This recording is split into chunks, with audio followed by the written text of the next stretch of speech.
আসসালামু আলাইকুম গাইস, নিয়ে এসেছি আপনাদের জন্য আরও একটি রেসিপি, মাটন কারি।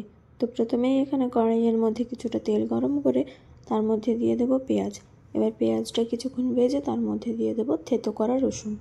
এবার পেঁয়াজ আর রসুনটা ভালোভাবে একটু ভেজে তার মধ্যে দিয়ে দেব মাটনগুলো। এবার ভালোভাবে কিছুক্ষণ নেড়ে নেব।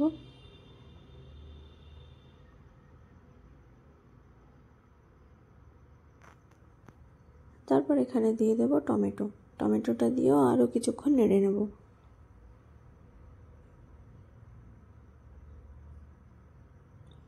তারপর এখানে একে একে সমস্ত মশলা দিয়ে দেব।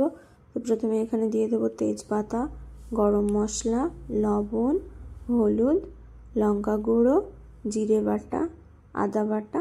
এবার এই সব কিছু দিয়ে ভালোভাবে নেড়ে নেব।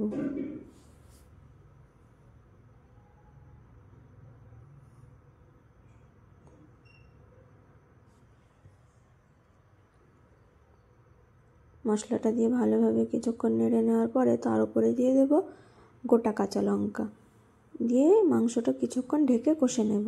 ঢাকাটা তুলে আরও কিছুক্ষণ নেড়ে কষে নেব। তারপর এখানে দিয়ে দেব জলটা দিয়ে মাংসটা সেদ্ধ হওয়ার জন্য রেখে দেব।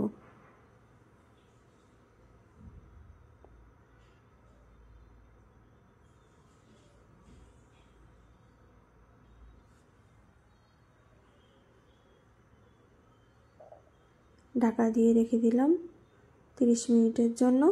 30 মিনিট পরে ঢাকা তুলে দেখে নেব সেদ্ধ হয়েছে কিনা। তো এই যে আমাদের মাংস সেদ্ধ হয়ে গেছে। এবার মাংসটা নামিয়ে নেব।